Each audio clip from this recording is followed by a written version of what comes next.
I get a lot of emails asking me when I'm finally going to finish the PlayStation 4 controller. And granted, yes, I did make a video about that pistol-shaped one about a year ago, but that one was overly complicated and honestly, it wasn't very comfortable to hold. So I have been working on a new design, again using the Hori Mini, as you can see here. So what I want to do in this video is walk you through the prototyping and design of the new design.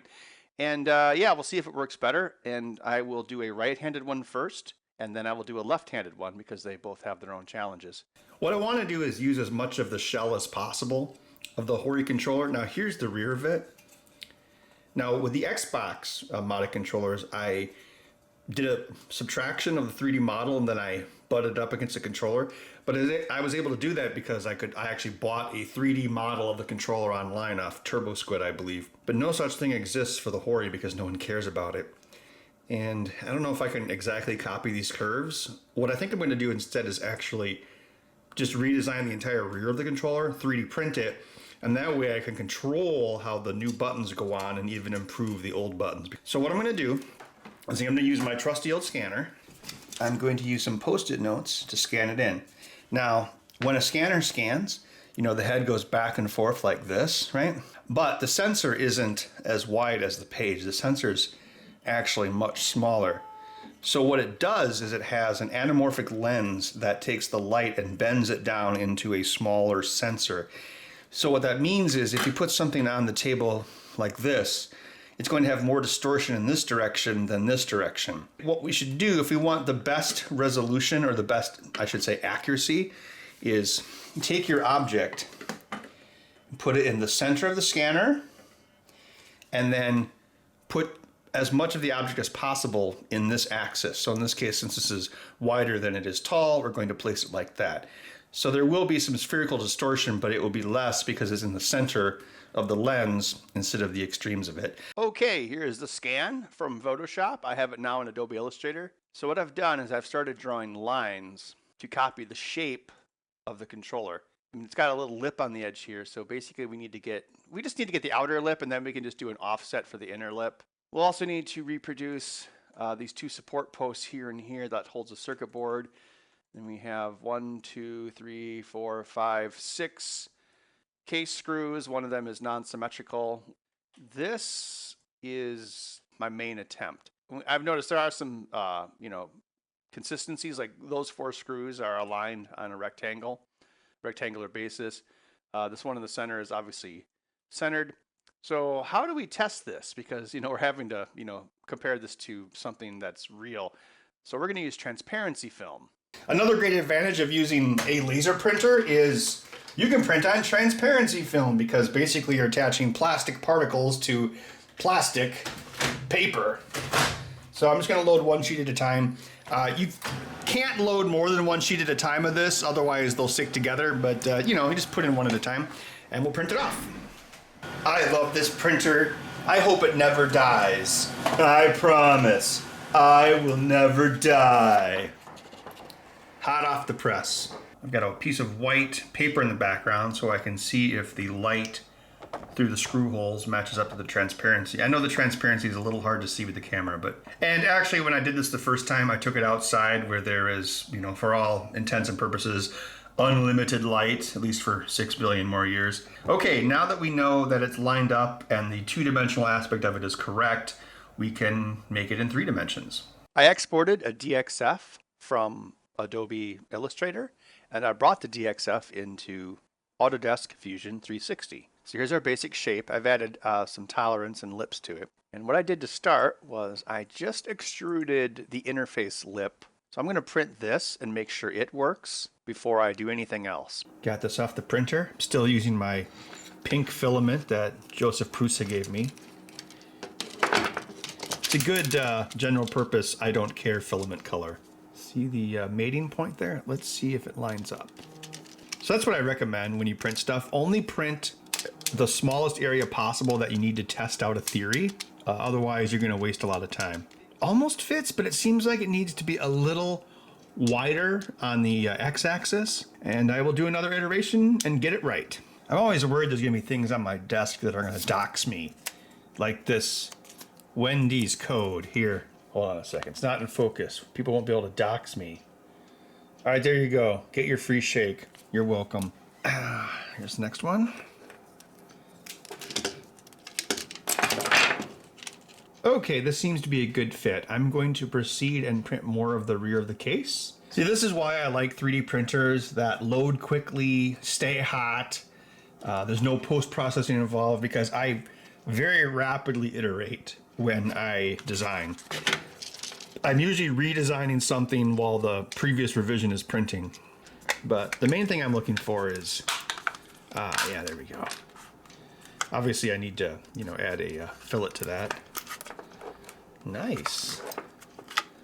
All right, so now we have a new rear of the unit. I think I might make it a little bit thinner, but that's easy. That's just changing the number. And then once this is all designed, I should be able to just mirror everything, and then with minimal changes, it should work for a lefty. But I'm going to start with a righty because I'm right-handed, so I'm biased. Using my work on the Xbox One as a base, I imported the assembly for the lower analog shaft.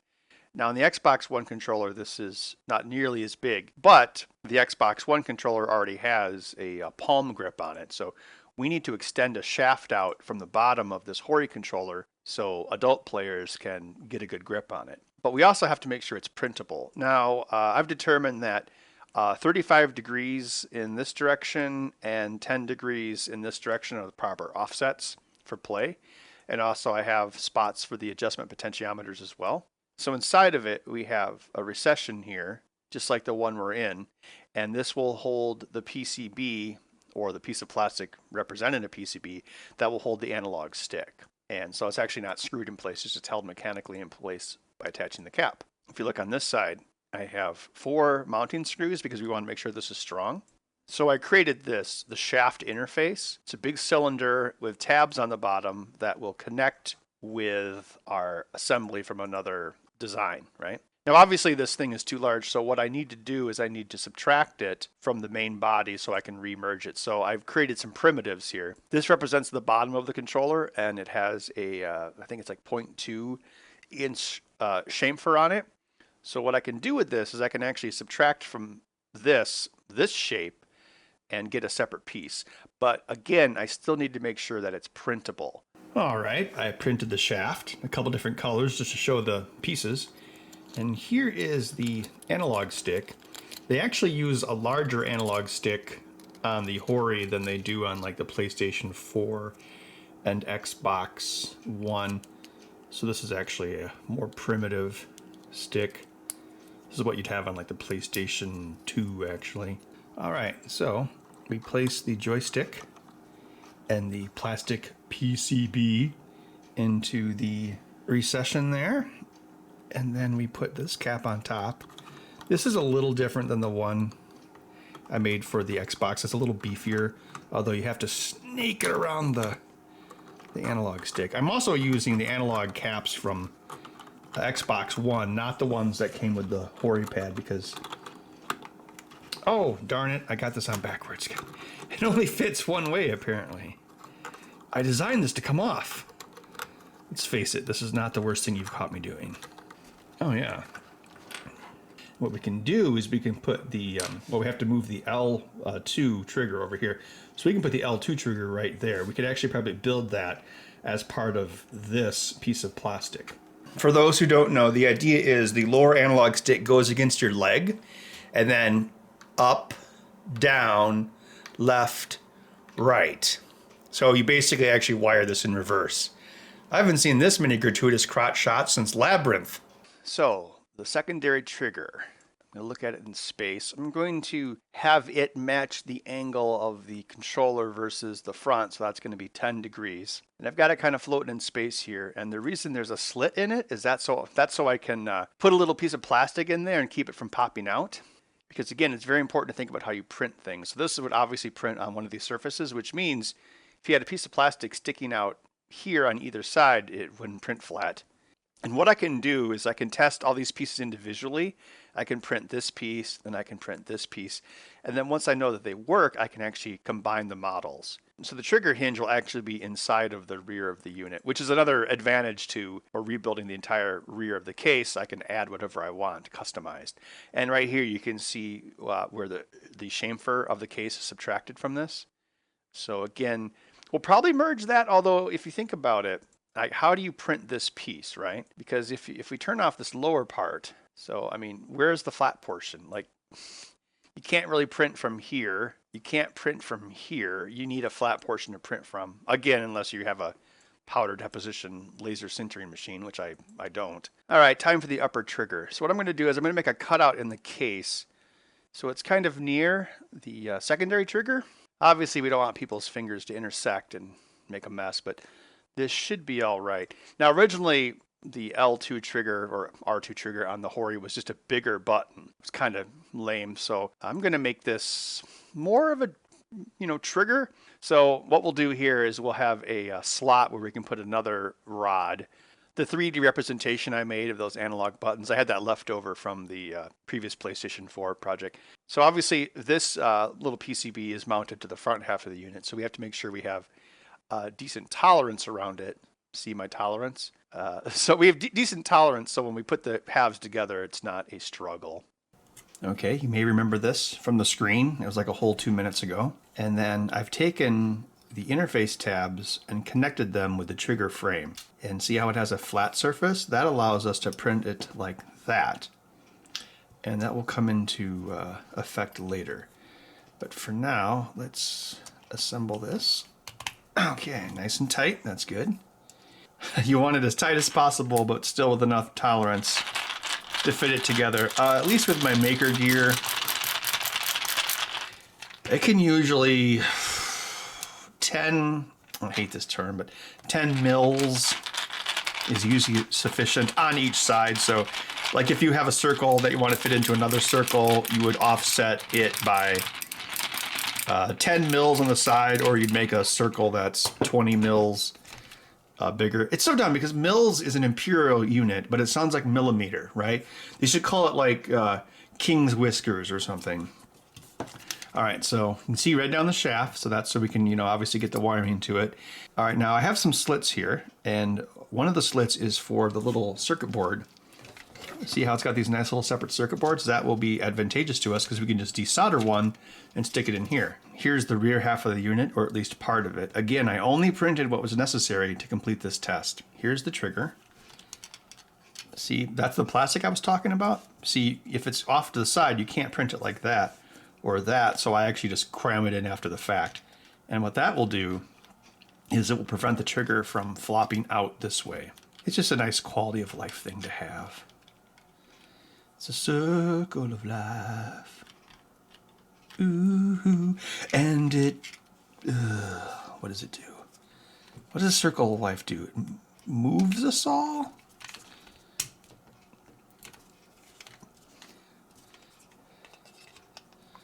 All right, so I'm going to bring the trigger up from the bottom and slide the rod into it.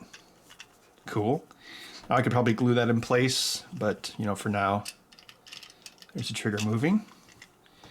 Now I have to slide the trigger and slide those movement slots. I don't know if you can even see this. It's one of those things where it's easier to do if I'm not trying to do it for the camera. Okay, now check this out. See how I have that portion of the shaft? It's part of this case. See? So when you bolt it together, it more or less looks solid. And that way you have a flat printing surface here and a flat printing surface here. Oh, so clever, right? Apparently people love the sound of the screwdriver. All right, here we go. You ready? Oh yeah, listen to that clutch. Oh yeah. It's a clutch hitter. Remember sports? Remember lingerie? What movie was that in? That was the Road Warrior, right? Yeah. I'll get that tank full of toilet paper for you. And it's compressing those domes. And so this little circuit board, well, you can see it better here. So it's got L2 and L1. And L2 is analog. So if you look on it, see how it's got like a little black strip? So what happens is, and the PlayStation 4 official controller does this as well, there's a carbon dome there, and as you compress the dome, as you press the dome, it makes contact along that surface, and the more you compress the dome, the less the resistance is, because you're basically compressing the carbon contact against more of that surface, and that's what gets you your analog trigger value.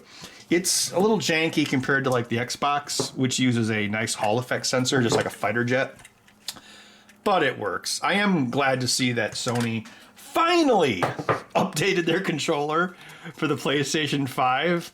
It's only been 25 years, about time. Oh, let's see how this interface is. So I do have properly sunk screw holes now, so we should be able to use the original screws. Now, if you notice, there's also guides for the upper PCB. We'll get to that in a little bit. Okay, so it's right there. I've got that song from Aerosmith stuck in my head. No, not Aerosmith, Def Leppard. When Love and Hate Collide? Is that the name of it? Alexa, play When Love and Hate Collide by Def Leppard.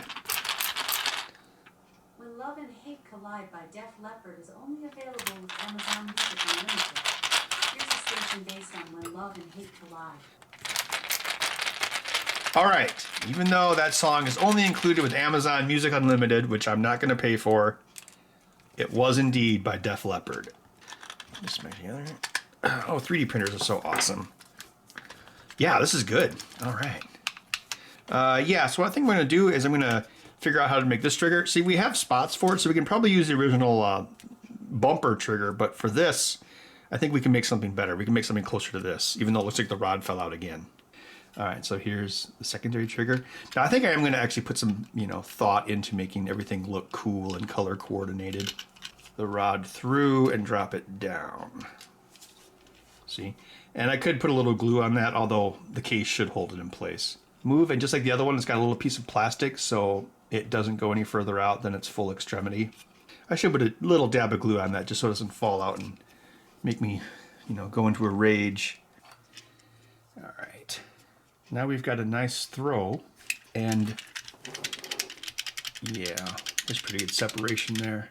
I kind of made an exaggerated divot right there in the trigger so you could feel the difference between that and this. And once I've tested a 3D printed part, it goes into my bin of junk 3D printed parts. I like to take these to shows like Rep Rap Fest and stuff, because kids love this stuff. Like, you can give away the entire box of stuff in like a day or two. Of course, not many conventions going on now, so this will be added to the pile. Oh, here we go. Okay, now it's 2 separate giveaways. Yeah, I think this will work out. So next, the D-pad.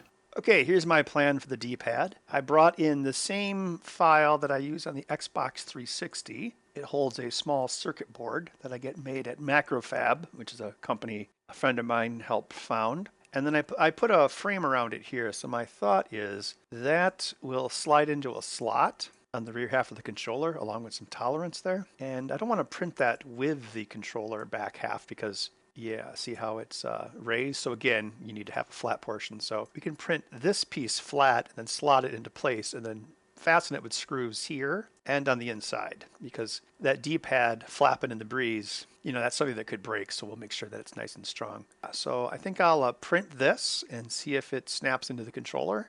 One thing I like about Fusion is I can just click on something, it'll just go right into, I use Simplify 3D. So again, yes, that's my method. That's what I recommend. Print things in small pieces, make sure individual assemblies work, and then combine it as you go. Otherwise, you're sitting there waiting like 40 minutes for this whole thing to print, and it might not even be right. Now I'm just going to print a small section of the rear half of the controller to make sure the tolerance and interface fits before I bother printing the whole thing, just to save time.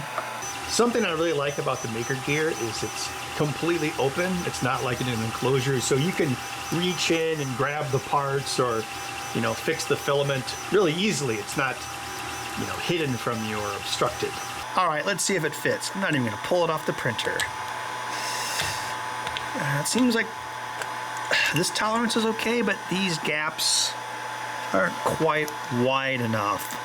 Okay, next version. I worked on a Teensy 4.0 while I was waiting for this. Just got one in. Heard they're pretty cool. Okay, there we go. So yeah, I've got these little D-pad PCBs I had made. Goes in right there, and then so what you'll do is you'll have 5 wires going into it. See? And those will connect to the back. So then this will use the same D-pad and cap from the Xbox version. Fewer different parts to print. And I only just press fit this when I make it on the Xbox. Because if you glue it, it's hard to fix. But if you press fit it, you can always just snap it back on. I think I have some red PLA, so it would match that. That would probably look cool. I've got both printers running. The Maker Gear is going to print the rear of the unit in my Hero 3D Black, which is a nice black filament. And over here, the only red I had was ABS. I've got this ancient MakerBot ABS. This is probably like 7 years old. Well, I'll see if it works. For whatever reason, the MakerBot is better at ABS than the Maker Gear. It probably just is that I haven't dialed in the Maker Gear for a plastic type I rarely use. But when I do a print with ABS, I tend to do it on the MakerBot. So we're gonna hit it from both ends here. I really can't believe how well I've kept this MakerBot working. It's going on 8 years old now, and it still prints pretty well. Not very fast, but still well. While I wait for the other part to print, I can put the D-pad together. Just have to thread these wires. There we go. That's easy if you try. Imagine there's no celebrities. It's easy if you try. Oh wait, that would affect Z-list celebrities like myself. Okay, don't imagine there's no celebrities. So what I like to do with this is you get one set, just enough to hold it in place. Then you can set it down and do the rest. Come on. There we go. You get the ends, and now you can be rough with it. Now we should be able to just slide this through. Oh yeah, no worries. Whoop, Hakuna Matata. I'll mark the rightmost wire red. I have a listing of the pinout on my wall. So as long as I know which wire is number 1, that's all that matters. Make sure I hit my fingers as much as possible. Cool. So I use some Tester's plastic model glue for that. Seems to work pretty well. I don't use super glue. Well, for one thing, there's too many styrations. Also, the super glue can seep up and damage the tack switches. Kind of looks like Spider-Man's face if he had 4 eyes. Put on the red cap. Ah, man. This lockdown, this isolation, it's making me start to go crazy. I've even started talking to animals. You think fur will save you? I was born with fur, covered with it. I didn't know what skin was until I was nearly a man. I will show you where I have made my home. Then I will pass you. Well, that went together fairly well considering it's parts from 2 different printers. It's quite tight, so I probably need to adjust the tolerance a little bit more. And then there's, screws we can put into the bottom too. And then, yeah, some of these wells do have some crap in them from the overhang, but you could just pull that spaghetti out. It's not a big deal. I'm going to work on the analog stick itself. So I'm going to do this the same way I do it with the Xbox One. So you've got common grounds and common reference voltages, and it actually does work the same way as the Xbox, where up and left is ground and down and right is reference voltage. So what I'll do is I'll tie the voltages together and then add the sense pins. So I've got my bucket of leads. As you can see, it's quite full, and I think this is just from after I moved, because I think did I throw away my bucket of leads when I moved out of the shop? I think I did. No, wait, I wouldn't have done that. Well, anyway, so this is going to be reversed, right? So we want, because we're going to put it against the leg, so we want up to be VCC and down to be 0 volts. So I'm just going to bend this wire or lead. Now, yes, I could make a little circuit board for this, but it's not that much work to do this, so this is cheaper. Now someone would probably say, oh, but your time is worth money. And like, well, that's true, I guess. But this isn't so bad. All right, so that's going to be ground. And then this is going to be VCC. Can't complain. Well, I mean, I can complain. Shouldn't complain is really what people should say. So let's say you've got your analog stick as normal, and you push up, right? So that makes the signal go closer to ground. But in this case, this is going to be against your leg. So let's say my hand is my leg. So if I push up, that means the pot is going closer to ground here. So I basically flip the axes of the 5 volts, or you know, the reference voltage and ground, so the analog stick will work upside down against your leg. That's pretty much all there is to it.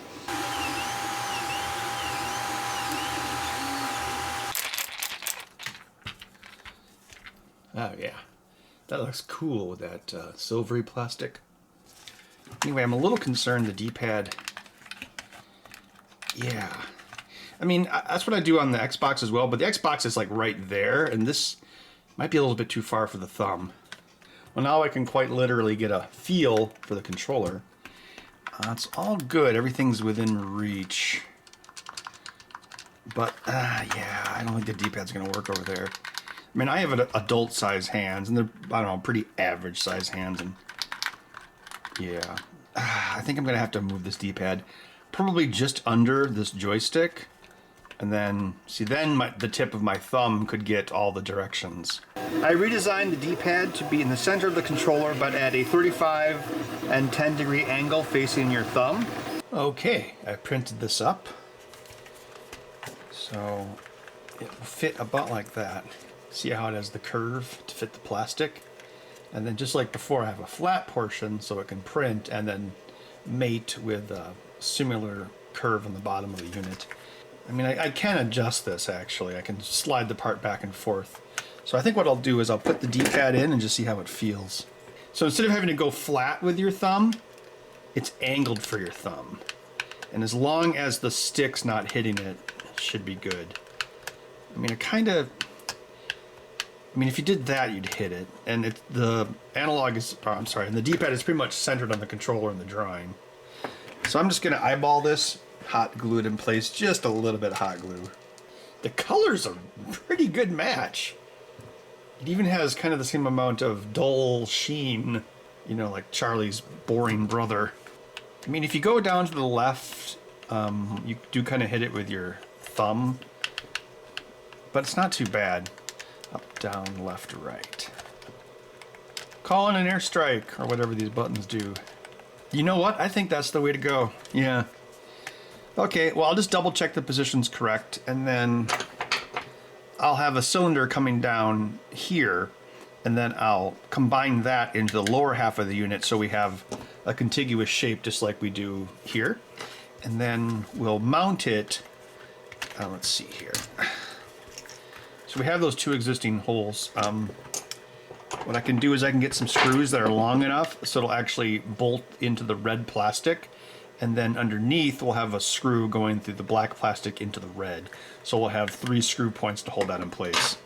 So yeah, I had to go back to the drawing, well, not board, the drawing screen, but well, it was easy in Fusion. I just went back in time in the timeline about 3 hours and then continue from that point. And as you may have noticed, I haven't done any wiring yet.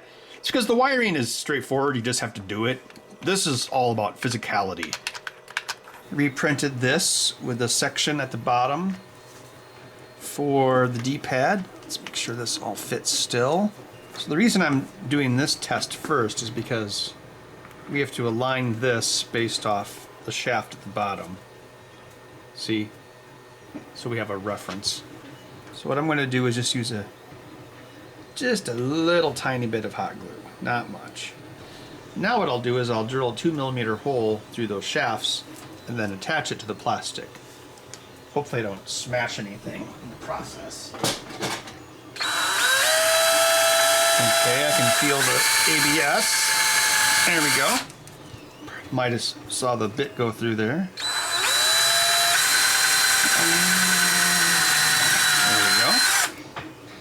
Size 2. So yes, I drilled a 2mm hole, but I'm putting an imperial screw through it. Meanwhile, in Germany, Nein! Ich bin Amerikaner! I actually needed a longer one on the left. Ooh. It's almost too long. Well, I suppose as long as it still fits. Is that intersecting with anything? Actually, it doesn't. All right. Yeah. And then we got one more on the bottom. Next, I have to drill a hole down through there, through the original ABS plastic for the ribbon cable. Probably should have just made a guide hole for that. Did I smash anything? Oh, I didn't make it through yet. Gotta dig further for that gold. Okay, now I'm through. The funk of 40,000 years. All right. That's how that's gonna work. It's kind of like a control panel, like everything's like, you know, within reach. But instead of being in reach of your arms, it's within reach of your thumb. Guess we can start wiring this for realsies. All right, so only one of these is being used for analog. It's the one with the stripe across it. As we mentioned, the other one is a digital button. It works differently, so it has its own 2 wires. So we only need to hook up 2 wires for this. So there we go.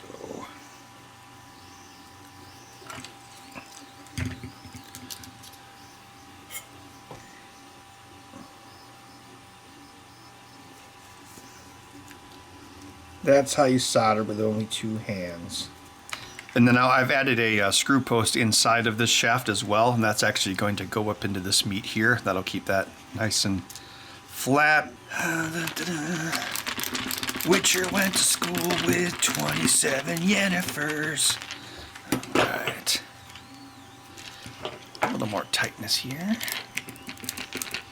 Oh, while I wait for the next part to print, I'm going to look inside the controller. It's pretty self-explanatory. There's test pads for everything, and they're really clearly labeled. Like there's a ground, I can use that. Let's put some solder on it.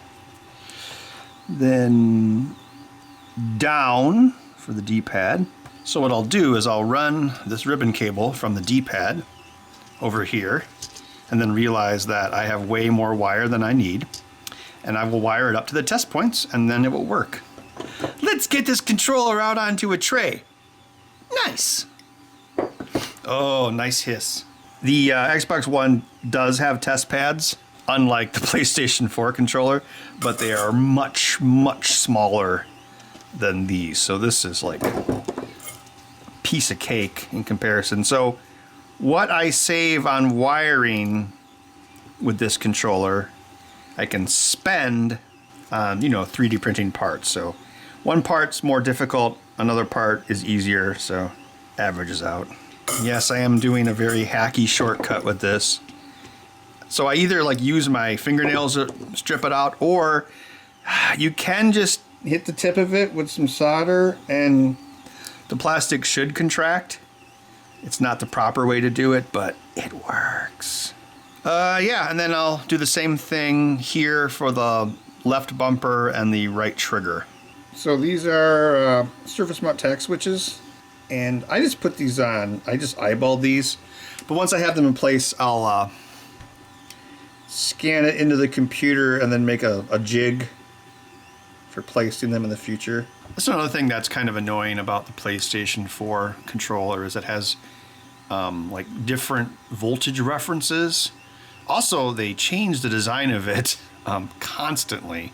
I think they've done 4 revisions since that console launched, versus Xbox, which has done exactly 2. Or not even 2 revisions, 2 models. Granted, they've sold a lot more PlayStation 4s. Now I'm going to bring these over, hold it against the pad, solder it, boom. I'm going to beep it out. I'm going to use the other side of the tack switch to ensure that the connection is correct. Ground. Ground. Okay, good to go. So basically, these 2 buttons One of them replicates the left bumper and the other one replicates clicking in the left stick. Because clicking in the stick against your leg, it's something that might be too easy to do, so that's why I actually put it over here instead of on the lower stick. All right, I'm just gonna beep this out. So here's ground. Ground on the tack switch, which would be L3.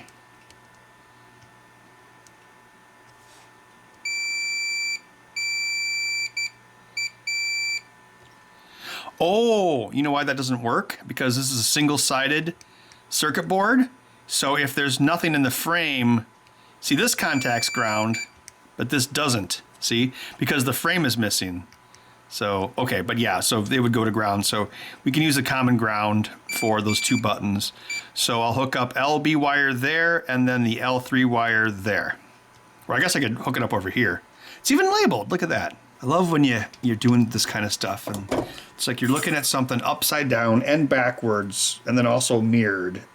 It can be like all three sometimes. And then you just want to, you know, go, ah, you know, things that make you go, ah. Kind of miss the music of the early 90s. Because it was the music of the night. God, people are like, stop. We're here for your soldering, not for your singing. Well, you know what they say, or at least I say it. We laugh so we don't cry. Oh, well, I'll get over there. I will find the way like life. Life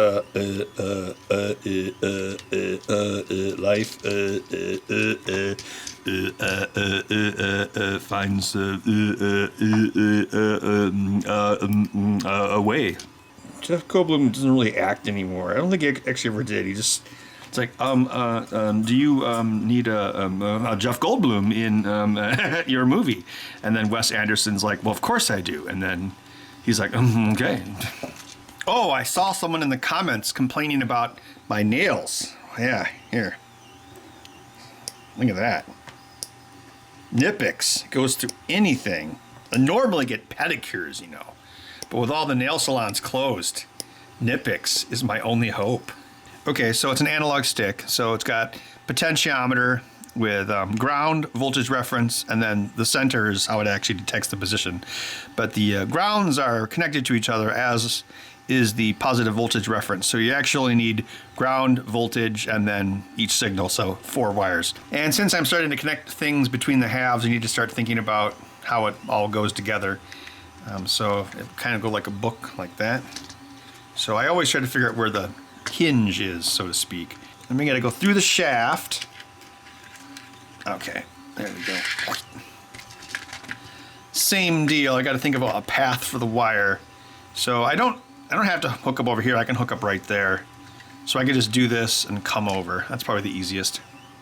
The faintest pencil mark is better than the best memory. Ancient Chinese proverb. Also, don't eat bats. You see here, there's like some parts of the case which are meant to actually press all the way against the circuit board, so we definitely don't want to get the ribbon cables crushed in there because it'll make things not fit, and also it can damage the wiring. It was around that time that Stevie Nicks and whoever she was recording an album with at the time realized they were falling in love. So what I do is I hook these 100K potentiometers up to the 10K potentiometers on the analog stick in parallel, and then the user can adjust these potentiometers to make sure the stick is centered when they have it on their leg. I've wired the adjustment pots up to the main analog stick. Now we can fold it inside the shaft and finish up the controller. So one more thing we have to do. If we put the Xbox One style cap on this and press it all the way, it intersects with the analog stick itself, like with the metal and the plastic. So what we actually have to do is put a very small shim inside of the stick, and that will actually lift it up just enough so that it does not intersect. Okay, with the shim, and now it clears everything. Doing final assembly, I realized I was having trouble with the upper trigger, and I realized it wasn't really putting the rubber domes into the slot, it's the trigger itself. See a problem? Can you spot it? As the trigger compresses the dome, it also intersects with the circuit board. So basically pulling the trigger, it tries to push the circuit board up. I'm testing the controller here on Windows, and physically this button is working better, like no matter how hard I pull it now. Well, I mean, if I pull it really hard, I can see a little bit of stretching of the case, but not like before. But then it does this weird thing, like, I don't know if it's not contacting the dome properly. Maybe I need to, oh yeah, look at that. See, if I push there, I sort of get a good bar, but if I pull this, I don't, which tells me the contact point on the trigger is in the wrong place. Well, while the trigger reprints for the billionth time, I can work on this. I took a photo of the front of the controller from a good distance because cell phone cameras have a lot of, well, they're pretty wide angle lens, so I wanted to avoid spherical distortion. Yeah, so I basically made sure this was as level as possible, and what I'm going to do is just save it as a PSD, and then I'm going to load it into Illustrator. Do I already have... That's not confusing. Obviously, this is not to the right scale. Oh, Adobe. They're like, oh yeah, let's update how the scale tool works in Photoshop, but not in Illustrator. Okay, the buttons are 3.61 diameter. Let's see, let's draw a circle. 0.361, 0.361. Oh, pretty close, actually. Let's see, bring that forward, make it puke yellow. All right, so we got these two tack switches, so I'm going to measure them in reality, which bytes. 2.5, and then 3.5. Boom, ba boom. So they're not quite square. So I'm just going to rotate this. I mean, it doesn't have to be exactly perfect because we're going to basically put an adhesive pad on this, so it's going to have human error. And I can also use this to make a jig, so I can basically jig where these go, glue them down in place, and then put the adhesive cover on it. And then I believe it's, no, what was it? Actually, I should use the outer pattern. Okay, so I'll take that. I'll come in 0.3. Okay, let's give this a color we can see. Let's make it yellow. It seems like that's a bit far. Let's go 0.25. Okay, so what I'm going to do is I'm going to make a circle. I'm going to go around this so we have a little bit of an exclusion from that, like that.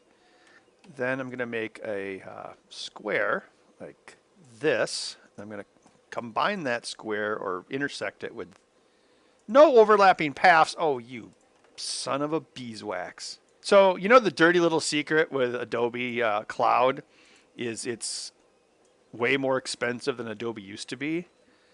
Let me open your eyes, Princess Jasmine. So it used to be you'd buy the suite for like $1,700, right? And you'd get, you know, you didn't get everything. So yeah, obviously Cloud is better that way. You get whatever you want. But you would get the suite like Adobe Production Premium, which is what I usually got. Get the suite for like $1,700, and then every 3 to 4 years you could update it for about $600, right? If you're like, well, I pay $600 every year for Creative Cloud, and yeah, that's right. But the thing is, after one update cycle, it actually costs more to use Creative Cloud because you're saying, oh, okay, so let's say you have $17, divide that by 600, that's roughly 3 years. Okay, so you paid that much. And then after 3 or 4 years, although I think you could go up to 5 years between versions before your upgrade path would not be eligible. Then, like, let's say after 4 years, you upgrade again. So you have $600. So now you're looking at basically, what would that be? $2,300 for 4 years of usage, so you're still right at Creative Cloud. But here's where it gets more expensive. After 4 years, normally you could wait, 3 to 4 or even 5 years before updating again. But now with Creative Cloud, you get to pay $600 every year after that point.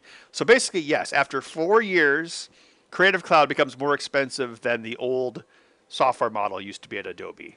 Rant over. L1, L3, I'm going to cut this on the laser using some funky foam and then stick it in place. And while I have the laser fired up, I could also make a decorative cap for this too.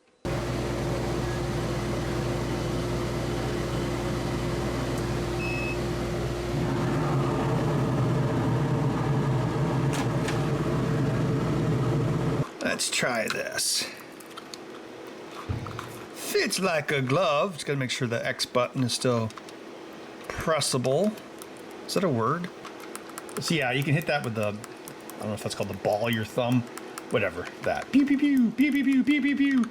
I'm trying to figure out the problem. I disconnected the rubber portion, and it seems like the tolerances here are a little too tight. So what's happening is when you try to put the case together, the rubber dome lifts up instead of getting stuck behind the trigger. So if I separate the PCB, I can put it in manually and make sure it's correct. Although to remedy the problem, I should increase the tolerances. Yeah, so you have to actually push it down. See, if I just cram it in, see how it bunches up the lower rubber dome? Obviously that's not what we want. So along with increasing the tolerances on this trigger, I also manually wired it to the circuit board so that this PCB can be pre-installed on this side instead of this side, because this side seems to be the one that has trouble. I'm reducing the chance of error by adding more steps. Okay, so I guess the trigger didn't need to be redesigned, it just needed to be built more carefully. Alright, so there's that trigger. This trigger. The trigger of pain.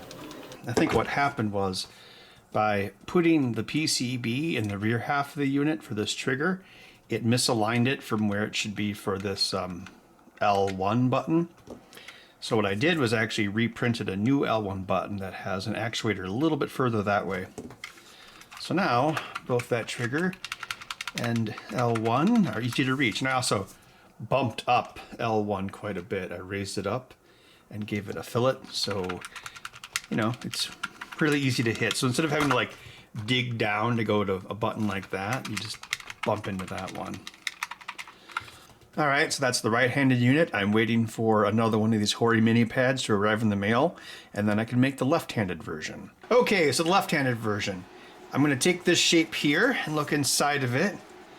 So there's a well for it. I laser cut some pieces so I can see how accurate I got.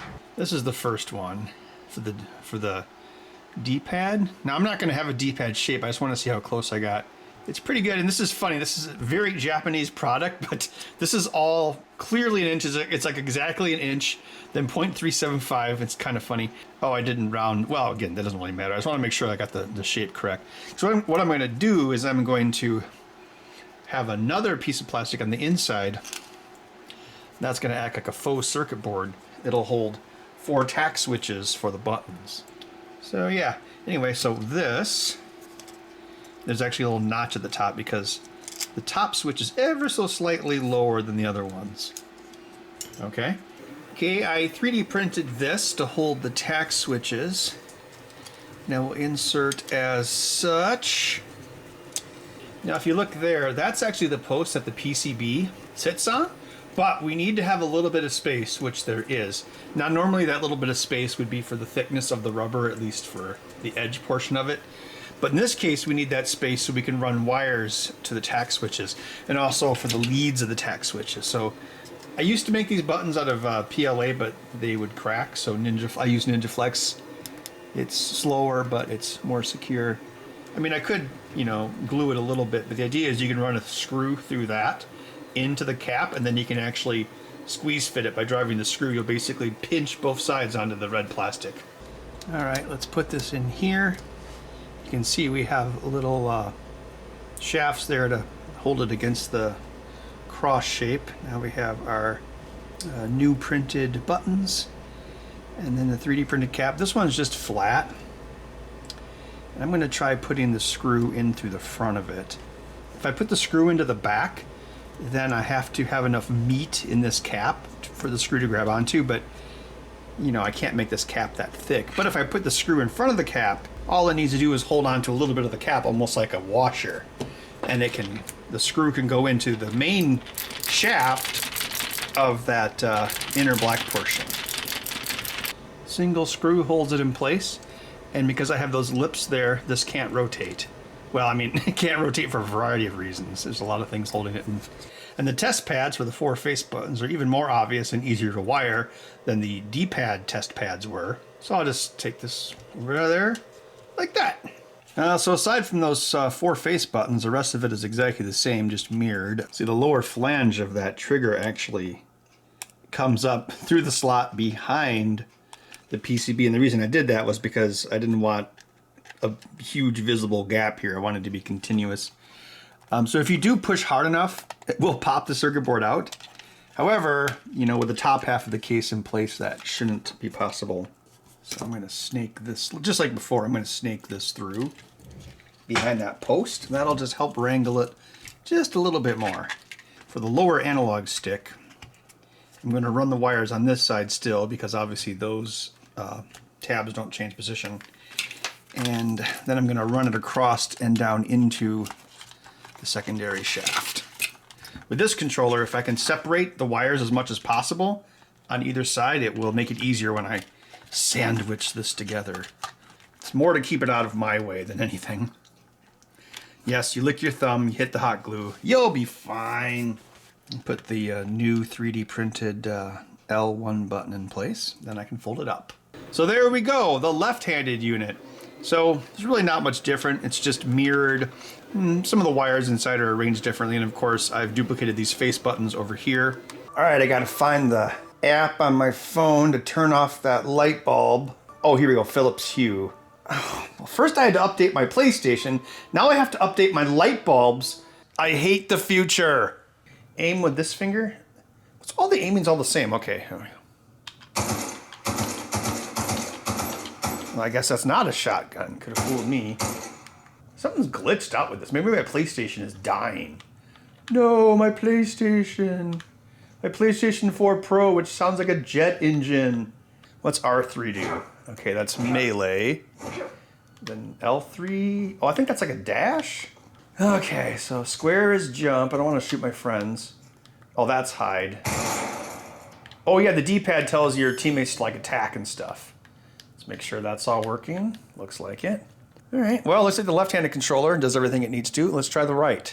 All right, if I push the PlayStation button, that should connect the controller. Okay, now I can resume. Okay, so we got the right-handed. So in this case, I would pull the left trigger to aim. Yep. And the right trigger.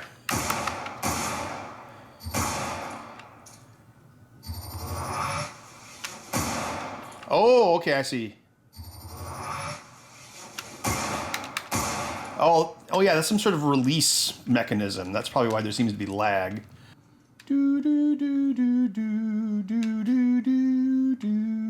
This game did have a really good soundtrack.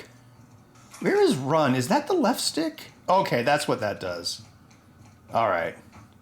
So clicking in the left stick causes you to run. So instead of doing this, you know, clicking down, you actually hit this. So if you're going forward, then you hit that to run. I think I was like, oh yeah, there's a big battle in this room. That's why I don't have much ammo. Yeah, you had to fight like a million like robots and stuff.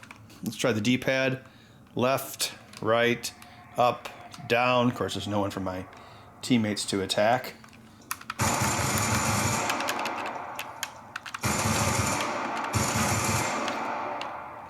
I'm gonna test the other one just one more time to make sure that the L3 run function works. So yeah, if you're going forward, is that normal? Does he normally move that slow? Wasn't there also like a dash in this game? Was that on? Can't remember what that was on. Okay, you do move that lethargically slow, apparently. It's like the outer sloths. All these games seem like you're always just like looking at the floor, picking stuff up. I mean, even like the almighty BioShock was like that. It's like, am I a cool warrior or a janitor? You can stave off your lack of friends in isolation by being your own friend and playing two-handed. Good luck with this. Which controller is real? It's the one without a goatee. I finally did it. I designed and built prototypes for both left and right-handed PlayStation 4 controllers using the Hori Mini. So now I can get these up on my website and start selling them for PlayStation 4 gamers who need them. All right, well, take a look at my website at www.benheck.com for more information about that. And in the meantime, I've got another Nintendo M82 to fix.